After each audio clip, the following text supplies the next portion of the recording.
여러 성도님들과 이야기를 나누다 보면 또 삶의 이야기를 들으며 문제들을 상담하다 보면 우리의 삶이 무너뜨리는 이 큰 위기는 하늘에서 갑자기 떨어지는 것이 아니다라는 사실을 깨닫게 됩니다.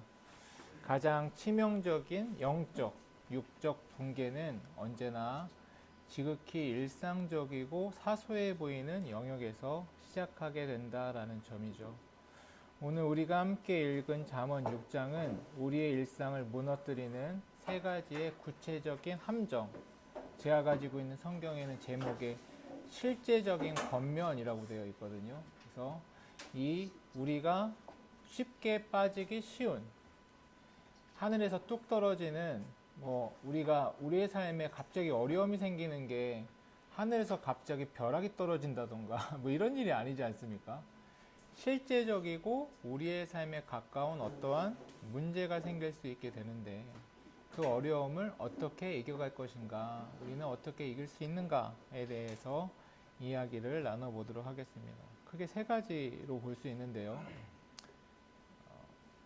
좀 구체적으로 이야기하면 네 가지인데 저는 세 가지라고 보는데, 재정적인 얽힘, 그리고 영적, 육적 게으름, 그리고 관계를 파괴하는 교만, 이 교만의 확장이 저는 이제 성적 타락이라고 보는 겁니다. 그래서 후반부에 성적 타락에 대한 이야기를 하는데 제가 이걸 따로 떼놓지 않고 붙여놨고, 오늘은 그 얘기는 특별히 더 많이 하지는 않으려고 합니다.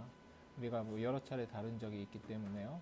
그래서 그 앞에 세 가지, 재정에 대한 부분, 게으름에 대한 부분, 관계에 대한 부분들을 함께 이야기해 보도록 하겠습니다. 먼저 1절부터 5절까지인데요. 1절부터 5절까지 같이 한번 읽어볼까요? 시작. 내 아들아, 내가 만일 이웃을 위하여 담보하며 타인을 위하여 부정하였으며 내 입의 말로 내가 얽혔으며 내 입의 말로 인하여 잡히게 되었느니라.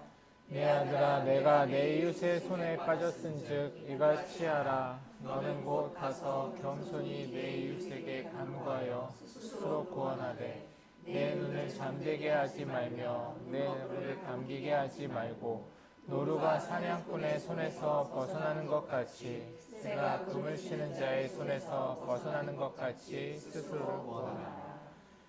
고대 이스라엘 사회는 이 농경 중심의 사회였습니다. 그래서 이웃의 어려움이 처했을 때 도와야 한다라는 정신이 되게 강했다라는 점이죠. 사실 우리나라도 농경 중심의 사회이기 때문에 이 이웃 간의 유대, 이웃 간의 정, 이런 게 굉장히 중요시 여기는 사회입니다. 그러한 측면에 있어서 이 보증이라는 단어는 과거 이스라엘 백성들에게 있어서도 굉장히 중요한 단어였고, 오늘날 우리에게 있어서도 굉장히 중요한 단어다라고 볼 수 있죠. 이제 개그 소재로 사용할 정도로 TV에서는 사실 이게 가정에서 굉장히 문제가 되고 보증으로 말미암아 큰 어려움을 처하는 부분들이 굉장히 많았다라는 것을 보게 되는 것이죠. 이런 이야기를 들었을 때 또 우리가 설교에서도 그런 이야기 많이 듣지 않았습니까? 성경에서도 보증 쓰지 말라고 하더라. 그러니까 진짜 보증 쓰면 안 된다. 이런 이야기를 하고, 또 그거를 듣는 또 믿지 않는 사람도 교회도 어쩔 수 없네. 결국에는 돈이 제일 중요하네. 보증 쓰지 말라는 이야기를 하니까 사랑 실컷 얘기하다가 결국 보증 서지 마라 이렇게 돼버리면 이게 지금 뭐 하자는 건가, 이런 생각이 들기도 하는 게 우리의 생각이고, 그럼 이게 어떻게 이걸 이해해야 되지? 이런 질문도 들기도 합니다. 근데 여기서 이야기하는 것은 좀 더 구체적으로 이야기를 하면 인간에게 우리의 인생을 걸지 마라 라는 측면이 강합니다. 왜냐하면 우리가 보증 서준다는 것은 단순히 보증이라는 것 자체, 저 사람의 어려움을 도와주고 책임져 준다라는 것을 하지 말라는 게 아니라 내 인생의 전부를 그 한 사람에 있어서 좌지우지 될 만한 그 어려움에 스스로 묶이지 마라, 이 얘기를 하고 있는 거예요. 그러면 이 의미는 확장하면 우리가 어느 한 사람의 그 무언가에 우리 인생을 전체로 거는 경우들도 있을 수 있겠죠. 어떤 사람의 말만 듣고 내 인생의 전부를 다 건다던가, 이런 잘못된 투자가 될 수도 있겠고요. 굉장히 어설픈 선택이 될 수도 있겠고요. 또 이런 것들도 문제가 될 수 있습니다. 자녀 교육에 자기 인생을 거시는 분들도 있어요. 그럼 자녀가 이제 조금이라도 공부를 안 하면 막 분노를 하기 시작하죠. 내 인생을 너한테 걸었는데, 우리 집안의 모든 재정이 다 너한테 들어갔는데, 뭐 이런 식이 되는 거죠. 근데 그런 것은 적절하지 않다라고 이야기를 하는 측면이 강합니다. 1절, 2절에 이렇게 돼 있죠.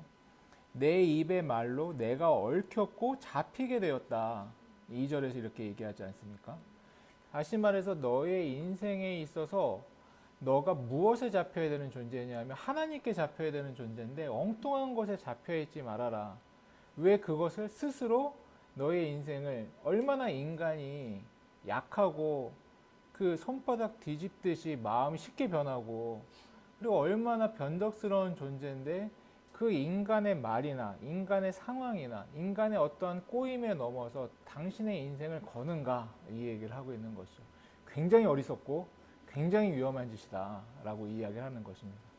그러면 우리는 누구에게 우리의 인생을 걸어야 될 것인가? 우리의 인생은 누구에게 붙잡혀 있어야 될 것인가? 누구요? 하나님.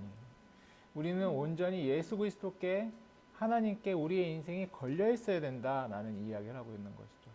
그래서 어떤 선택의 순간에 우리는 진지하게 기도해 보는 거예요. 벌써 마음은 저 앞에 가 있어요. 왜냐하면 내가 여기에 내 인생 다 쏟아부으면 확 걸어버리면 갑자기 내가 확 성공하거나 전혀 다른 인생이 펼쳐질 것 같으니까.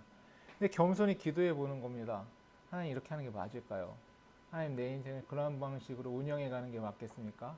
그러면 아니다라는 생각을 바로 해야 되는 것이고 어떻게 분별을 하든가 그렇다고 뭐 우리가 어떠한 사업도 안 한다던가 그 누구도 믿지 않는다던가 뭐 이렇게 하면 사회생활 자체가 되지 않겠죠. 그러한 것을 완전히 하지 말라는 것이 아니라 내 인생이 완전히 잡힐 정도로 내 인생이 이 사람 때문에 완전 폭삭 망하거나 완전히 이제 회복 불가능한 상태가 되도록 스스로를 묶어두지 말아라 라고 이야기를 하고 있는 것입니다. 그러한 측면에 있어서 중간에라도 어려움에 이것이 되게 문제가 있다. 이 구조 자체가 지금 심각하다. 어려움에 처할 가능성이 너무 많다. 본다면 그 사람에게 체면 이런 거 따지지 말고 찾아가서 내가 너무 미안하게 됐다. 3절부터 이야기를 하죠.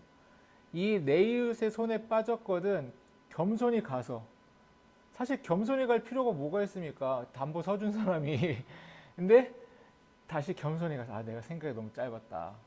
내가 잘못된 선택을 했다. 너가 너무 미안하다. 지금까지 내가 이렇게 잘못된 결정을 한 거에 대해서 일부 손해는 감당하겠다. 근데 제발 돌이켜다오. 라고 사정사정을 해서 스스로 나와야 된다. 이 얘기를 하고 있는 거예요. 늦은 때라고는 지금 당장이다. 이 얘기를 하고 있는 거죠. 굉장히 실제적이고 지혜로운 이야기인 거죠. 그래서 너의 눈을 잠들게 하지 말며 눈꺼풀을 감기게 하지 말고 다시 말해 그렇게 안 하면 너 죽는다. 이 얘기를 하고 있는 거죠. 그 길을 빨리 빠져나오기 위해서 죽음의 자리에서 빨리 빠져나오기 위해서 당장이라도 찾아가서 그 자리를 벗어나라. 마치 노루가 사냥꾼의 손에서 벗어나는 것 같이 5절입니다. 새가 그물 치는 자의 손에서 벗어나는 것 같이 스스로 구원해야 된다. 이렇게 이야기를 하고 있는 것이죠. 우리 투자의 귀재는 그 워렌 버핏은 계란을 한 방울이 담지 마라. 그 얘기랑 똑같은 이야기를 하고 있는 거예요. 예. 너의 인생을 한 방울이에 걸지 마. 이 한 방울이는 뭐야? 한 사람의 그 무언가, 한 사람의 어떠한 일, 한 사람의 어떤 사업 이런 거에 인생의 전부를 걸지 말아라. 그건 절대로 온전할 수가 없다. 그 얘기를 하고 있는 것이죠. 그렇다면 우리가 다시 이제 반대로 생각을 해서 그렇다면 우리는 어떻게 살아가야 될 것인가? 제가 예수 그리스도께 우리의 인생을 걸고 살아가야 된다고 말씀드리지 않았습니까? 우리가 예수 그리스도께 우리의 인생을 걸 수 있는 이유는 무엇이냐면 예수님께서 우리에게 인생을 거셨어요. 근데 어떠한 사람도 어떠한 인간에게 인생을 거는 순간 지금 망하게 되니까 빨리 거기서 벗어나라고 이야기하는 거 아닙니까? 왜냐하면 우리는 그 사람의 인생을 책임져 줄 수 있는 힘이 없어요. 역량이 없습니다. 근데 예수님께서는 그 사람에게 자신의 인생을 걸면서 스스로 부활하시고 스스로 영광을 받으셔서 그 사람을 살리실 수 있는 힘이 있으신 유일한 존재이신 거예요. 그래서 우리가 예수님께 우리의 인생을 걸어야 된다. 이렇게 이야기를 하고 있는 것이죠. 제가 연소한 나이지만 주례를 많이 했습니다. 예, 감사한 일이죠. 결혼식 주례를 이야기하죠. 무슨 주례를 이야기해요. 예. 그러니까 이제 그 주례를 하면서 에피소드들도 많은데요. 저 나름대로 이제 그 뭐라고 해야 되나요? 어떤 팁이라고 한다면 지하 주차장에서부터 가운을 입고 올라갑니다. 왜냐하면 제가 그냥 나타나면 신랑 신부 부모님이 100% 실수하거든요. 네, 남편 친구인 줄 알고 그래. 그러다가 나중에 목사님이세요 하면 얼마나 죄송해요. 저는 괜찮은데 그분들의 이 멘탈이 회복이 안 돼요. 그러니까 제가 실수를 안 하시게 하려고 처음부터 가운을 입고 가면 이제 그냥 목사님인가 보다, 주례로 오셨나 보다, 이제 이렇게 생각을 하시니까. 근데 이제 주례를 하려고 하면 이전부터 교육을 하죠. 그냥 주례를 하지 않고. 그래서 뭐 확인할 것들도 확인하고, 이제 뭐 이 친구들에게 결혼 생활에 대한 질서라든가 여러 가지 것들에 대해서 이제 이야기를 하는데, 제가 제일 중요시 여기고 많이 이야기하는 게 서로 믿지 말아라. 그러니까 그럼 어리둥절해야죠. 우리 결혼하려고 왔는데 서로 믿지 말라고 하니까, 그래서 서로 믿지 말라고 하고 서로 건강검진 증명서 떼어와라. 결혼관계 증명서 떼어와라. 왜냐하면 이거 제가 확인 안 시켜주면요 서로 확인 못합니다.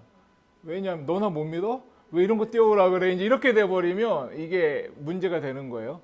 그래서 그걸 제가 다 확인시켜주고 뭐 이런 과정부터 해요. 굉장히 현실적인 조언이죠, 사실. 그리고 나서 왜 서로 믿지 말라고 하냐 하면, 왜냐하면 결혼할 때 프로포즈 할 때 이제 내가 너 인생 책임질게, 오빠만 믿어, 뭐 이제 이러면서 이제 결혼 반지를 딱 주지 않습니까? 근데 한쪽이 한쪽을 어떻게 믿어요? 물론 결혼 관계가 아니면 뭐 좀 이렇게 힘이 될 수는 있어요. 왜냐하면 한쪽이 좀 컨디션이 안 좋거나 좀 힘든 일이 생기면 한쪽이 좀 괜찮을 수도 있고, 그럼 좀 밀어주고 당겨주고 이게 가능한데, 결혼이라는 것을 해버리는 순간 한쪽이 힘들면 한쪽도 같이 힘들어요. 같이 다운되는데, 나도 지금 죽겠는데 저쪽이 죽겠다고 내가 어떻게 저 사람의 인생을 끌고 가줄 수가 있어요. 같이 이게 확 계속 이제 어려워지게 되는 거죠. 그러면 둘이 서로를 기대려고 하면 인간은 연약하기 때문에 자기 인생 자기도 책임 못 진다. 근데 저쪽 인생을 내가 어떻게 책임져 주냐. 같이 힘들면 같이 폭삭 주저앉는데. 그래서 둘이 하나님께 기대는 훈련을 계속해야 된다. 서로한테 기대려고 하면 반드시 무너지는데, 같이 하나님께 기대려고 했을 땐 그분께서는 우리의 인생을 끌고 가실 수 있는 유일한 분이시기 때문에, 둘이서 하나님께 기대는 훈련을 어떻게 하느냐가 당신들의 결혼의 성패가 달려있는 문제다. 이 얘기를 엄청 강조하면서 이제 몇 주에 걸쳐서 하는 거죠. 그러면 이제 왜 믿지 말라고 하는구나, 이거를 이제 이해를 하기 시작을 하는 거예요. 제가 지금 얘기하는 게 딱 그 맥락 아닙니까? 아니, 부부도 사실 믿을 존재가 아닌데, 부부도 아닌 죄송합니다. 당신 안 믿는다는 얘기는 아니에요. 절 너무 믿지 마세요. 하나님을 믿으셔요. 근데 아니, 다른 사람은 어떻게 믿고 내 인생을 걸어요. 너무 많은 이야기 아닙니까? 그 얘기를 하고 있는 거예요. 그러니까 스스로 죽을 자리를 가지 마라. 세상 사람들은 왜 결혼을 우습지 않게 하는 이야기합니다. 지옥에 온 걸 환영해, 막 이런 이야기를 해요, 유부남들이. 크게 틀린 얘기는 아니에요. 왜 그러냐 하면 예, 엄청 스스로를 깎고 난 이제 죽었구나 하고 살지 않으면, 새로 태어나지 않으면 어떻게 그 사명과 그 역할을 감당합니까? 근데 우리는 하나님 안에서 다시 태어나야 되는 거고, 하나님께 온전히 기대는 훈련이 그 자리에서 계속해서 이루어져야 되는 것이죠. 그래서 오늘날 우리에게 그리스도인들이 어떠한 방향으로 나아가야 되는가, 하나님께서 우리를 위해서 어떻게 하셨는가를 분명히 아는 것이 너무 중요하다. 그걸 안다면 사람들한테 자신의 인생을 거는 미련한 짓을 하지 않는다라고 이야기할 수 있는 것이죠. 두 번째 이야기하고 있는 것은 영적인 게으름, 육적인 게으름입니다. 6절부터 11절인데요. 같이 한번 읽어볼까요? 6절부터 11절 시작. 게으른 자여, 개미에게 가서 그가 하는 것을 보고 지혜를 얻으라. 개미는 두령도 없고 한국자도 없고 통치자도 없으되 먹을 것을 여름 동안에 예비하며 추수 때에 양식을 모으느니라. 게으른 자여 내가 어느 때까지 누워 있겠느냐. 내가 어느 때에 잠이 깨어 일어나겠느냐. 좀 더 자자, 좀 더 졸자, 손을 보고 좀 더 누워 있자 하면 내 빈궁이 강도같이 오며 내 곰핍이 군사같이 이르리라. 아멘. 갑자기 왜 게으름에 대한 이야기를 하는가? 우리가 하나님을 의존하지 않는 것은 게으른 거예요. 왜냐하면 인생 쉽게 풀어가려고 하는 거거든요. 한 방에 어떻게 하려고 하는 거거든요. 그게 아니라 하나님께서는 매일매일을 꾸준하게, 매일매일을 성실하게 하나님 앞에 나오듯 하나님께 믿음의 자리에서 자신이 하루하루 돌파해 나아가야 될 성실해야 될 일들을 하나하나 차곡차곡 하기를 바라시고 이끄시고, 하나님 잘 섬기는 사람은 성실합니다. 신실하고 꾸밈이 없고 허영된 마음이 없죠. 그러한 맥락에서 하나님 앞에서 이 지혜롭고 하나님 앞에서 부지런한 자들이 되라. 이 게을러서 허황된 꿈만 꾸고 있는 사람, 뭐 자신의 노력은 하지 않으면서 뭐 대단한 건 누리고 싶은 사람, 이런 사람들이 좀 더 졸자, 좀 더 자자 하면서 그냥 무언가를 만들어내려고 하는 거죠. 그러한 인생을 살면 안 된다. 하나님 앞에서 지혜로운 인생을 살아야 된다. 하나님께서는 신실하시고 지혜로운 분이시니 그분께 배워 하나님 앞에 나아가야 한다라는 것을 이야기하고 있는 거죠. 12절부터 19절까지 보도록 하겠습니다. 관계에 대한 이야기인데요. 12절부터 19절까지 시작. 불량하고 악한 자는 부러진 말을 하고 다니며 눈짓을 하며 발로 뜻을 보이며 손가락질을 하며 그의 마음에 패역을 품으며 항상 악을 꾀하여 다툼을 일으키는 자라. 그러므로 그의 재앙이 갑자기 내려 당장에 멸망하여 살 길이 없으리라. 여호와께서 미워하시는 것 곧 그의 마음에 싫어하는 것이 일곱 가지니 곧 교만한 눈과 거짓된 혀와 무죄한 자의 피를 흘리는 손과 악한 계교를 꾀하는 마음과 빨리 악을 달려가는 발과 거짓을 말하는 망령된 증인과 및 형제 사이를 이간하는 자이니라. 아멘. 제가 첫 번째에 대해서 좀 길게 설명하고 게으름에 대해서 짧게 설명한 이유는 게으름에 대해서 뭐 길게 얘기하면 이제 그냥 도덕적인 얘기만 되기 때문입니다. 이 맥락 속에서 우리가 이 중심을 잡아야 된다라고 설명드리는 것이고요. 이 측면에 있어서 이 교만과 분열에 대한 이야기들도 마찬가지입니다. 우리가 마음이 흐트러지고 하나님께 집중하지 않으면 어떠한 형식의 모양이 되냐면 내 본성대로 살아가는데, 내 본성대로 살아가는 모양이 한 가지는 게으름이고 하나님의 성실하심을 쫓아가고 싶지 않으니까, 다른 하나는 이간질하는 거예요. 다른 하나는 그냥 내가 게으르면 그냥 나 혼자 게으름의 상태에 있거나 나 혼자 뒤처지면 되는데 다른 사람을 자꾸 걸고 넘어지려고 하고 다른 사람을 못 살게 하고 같이 게으르자, 같이 하나님에게서 멀어지자, 같이 열심히 살지 말자, 같이 열심히 신앙생활하지 말자, 뭐 이런 식의 모양이 되는 거예요.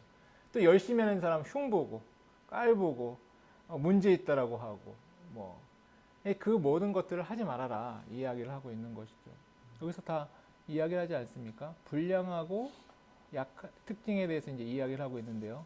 13절부터 14절까지 보시면 눈짓을 하고 발로 뜻을 보이고, 이 두 가지 의미인데요.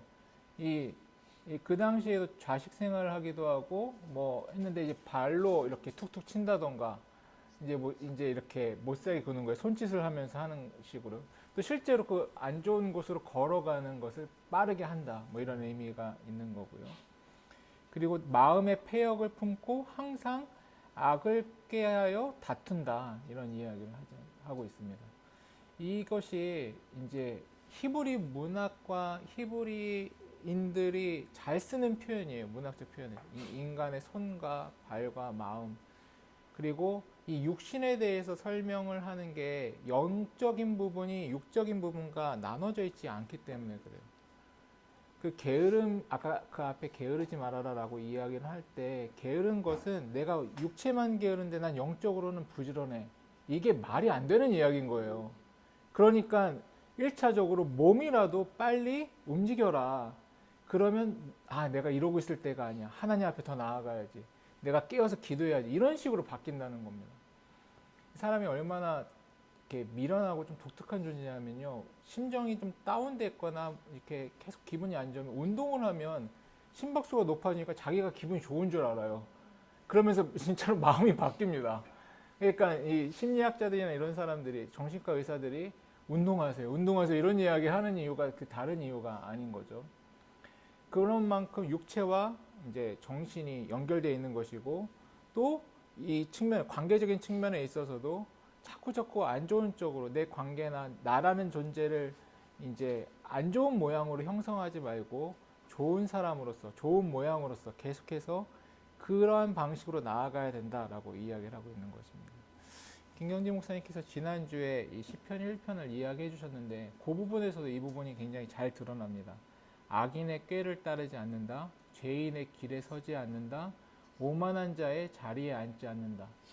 우리가 처음에는요, 이제 악인, 죄인, 오만한 자, 그러면 악인이 제일 나쁜 사람인 것 같고 오만한 사람이 좀 덜 나쁜 사람인 것 같잖아요. 성경적 맥락에서 보면 오만한 사람이 제일 나쁜 사람이에요. 왜냐하면 우리가 태어나면서부터는 우리 그냥 다 악인이에요. 근데 이 악인의 상태, 이 본질상 우리는 악인인데, 이 본성을 그냥 그대로 가지고 있으면 죄를 따라가는 거고, 이 죄의 자리에 계속 있다 보면 오만해져. 오만해지는 건 뭐냐면 하나님 없다라고 하는 게 오만한 거거든요. 다른 게 오만한 게 아니라. 처음에는 악인의 꾀, 이 악인의 죄의 본성에 그냥 처음에는 몇 번 따라가 봐요. 근데 그 다음에는 이 죄인으로서 그 길에 서 있어요. 그러다가 이제 오만한 자가 돼서 그 자리에 앉아 있죠. 이 육체가 점점 죄가 익숙해지고 죄가 좋아지고 편해지고 그 자리가 마치 내 자리인 것처럼, 나라는 사람 스스로 그렇게 규정하면서 그렇게 가기가 쉬운데 그러지 말아라. 그것은 인간의 우둔함과 인간의 방식으로 너의 인생을 거는 미련한 자의 모양이다. 사탄의 방식에 너의 인생을 거는 미련한 방식이다. 그 자리는 너의 죽음의 자리가 될 것이다. 하루빨리 그 이제 보증을 잘못 쓰면 그 사람한테 빨리 미안하다 하고 쫓아나와야 되는 것처럼, 우린 그 자리에서 빨리 미안하다고 하고 난 이런 사람 아니야, 난 이 자리에 머물고 싶지 않아 하고 빨리 쫓아내려와야 돼요. 그 자리가 어디여야 되냐면 부지런한 자리고, 하나님께서 기뻐하시는, 남들 헐뜯고 남들 비아냥거리고 나 스스로를 그냥 이렇게 그런 말을 하고 그런 게 익숙한 존재로 두는 게 아니라 사랑하고 존귀히 여기고 존중하고 또 남들을 높여주고, 그러한 사람으로서 나 스스로를 규정하고 그렇게 살아라, 이 이야기를 하고 있는 겁니다. 하루빨리. 그래야 진짜 그런 사람이 된다. 내가 그냥, 나는 그냥 한번 쫓아가는 거야. 악인의 길에 잠깐 쫓아가 보고 그 길에 서 있게 되고 그 자리에 앉아 있게 되면 진짜 그런 사람이 되고 죽게 될 거야. 근데 그 자리가 아니라 하나님께서 기뻐하시고 하나님이 말씀하시고 하나님께서 지혜 주시는 실질적 지혜의 자리로 나오면 그 사람은 영광스럽게 회복되게 될 거야. 진짜 하나님께서 존귀하게 여기는 사람이 될 거야. 이제 이렇게 이야기를 하고 있는 것입니다. 우리는 그 자리로 가야 됩니다. 그래서 그 자리에서 빨리 나오지 않는 사람은 인생에 있어서 이제 자기가 주인이기 때문에, 오만한 사람이기 때문에 별의별 짓을 다 하게 되는 거죠. 뭐 나는 난데 거짓말 좀 하면 안 돼? 거짓말이 곧 음욕이고 탐욕이고 간음이죠. 뭐 나는 난데 좀 내 맘대로 살면 안 돼? 뭐 이런 식이 이제 된다는 거예요. 왜? 나는 괜찮아. 나는 내 인생 무너지지 않아. 나는 이래도 되는 사람이야. 이제 이러니까 엉뚱한 짓을 하는 것 아니겠습니까? 그게 아니라 항상 하나님 앞에서 겸손하고, 항상 하나님 앞에서 나를 어떠한 존재로서 하나님의 말씀에 민첩하고, 고린도전서의 말씀이라면 하나님의 말씀에는 지혜롭고 세상의 지혜로는 미련한 그러한 존재가 되기 위해서 우리는 하나님 앞에 나아가야 된다. 그 길로 섰을 때, 그 길이 무엇입니까? 하나님께 우리의 인생을 거는 인생 아니겠습니까? 하나님께 우리의 인생을 걸었을 때 우리의 인생은 결코 망하지 않으며 우리의 인생은 하나님께서 주시는 그 영광의 자리 가운데 거하게 될 것이다. 반대로 내 방식, 내 꾀, 내 악인의 길, 오만한 자리에 남겨 있다면 우리의 인생을 스스로 미련한 것에 거는 것이고 사탄의 방식에 거는 것이 될 것이다. 그 길에 있으면 사냥꾼의 손에 잡힌 새와 같이, 이 도살장에 끌려가는 짐승과 같이 곧 죽게 될 것이다. 이 얘기를 하고 있는 겁니다. 오늘 우리의 기도가, 오늘 우리의 발의 걸음걸음이, 우리의 민첩함과 에너지가 온전히 주님께 쏟아지는 그 걸음걸음으로 나아가기를 주의 이름으로 축원합니다. 우리 이 시간 함께 기도하며 나아갈 텐데요. 하나님 은혜 주십시오. 내가 오늘 말씀을 듣고 내 인생이 어디를 쫓아가고 있었나, 나는 무엇에 게을렀고 무엇에 민첩했나. 사실 우리는 하나님께 민첩하고 세상에겐 게을러야 되는데 반대가 되는 경우들이 많죠. 우리 죄된 본성은 사실 그 반대로 자꾸 작용을 하려고 하죠. 그건 지혜로운 방식이 아닙니다. 그것은 자꾸 내가 하나님께 내 인생을 거는 게 아니라 세상에게 내 인생을 거는 모양이 됩니다. 내가 세상한테 인생을 걸면 꼭 신용불량자한테 보증서 주는 거랑 똑같습니다. 그렇게 미련한 걸 왜 스스로 합니까? 하나님, 저 그렇게 하지 않겠습니다. 하나님께 서고 하나님을 내 인생의 지표로 삼고 하나님 붙들며 하나님 바라보며 나아가겠습니다. 오늘부터 내가 그러한 방식으로 하나님 바라보고 민첩하고 부지런하게 살게 해주십시오. 오늘 말씀을 기억하면서 우리 함께 기도하며 나아가도록 하겠습니다. 기도하겠습니다.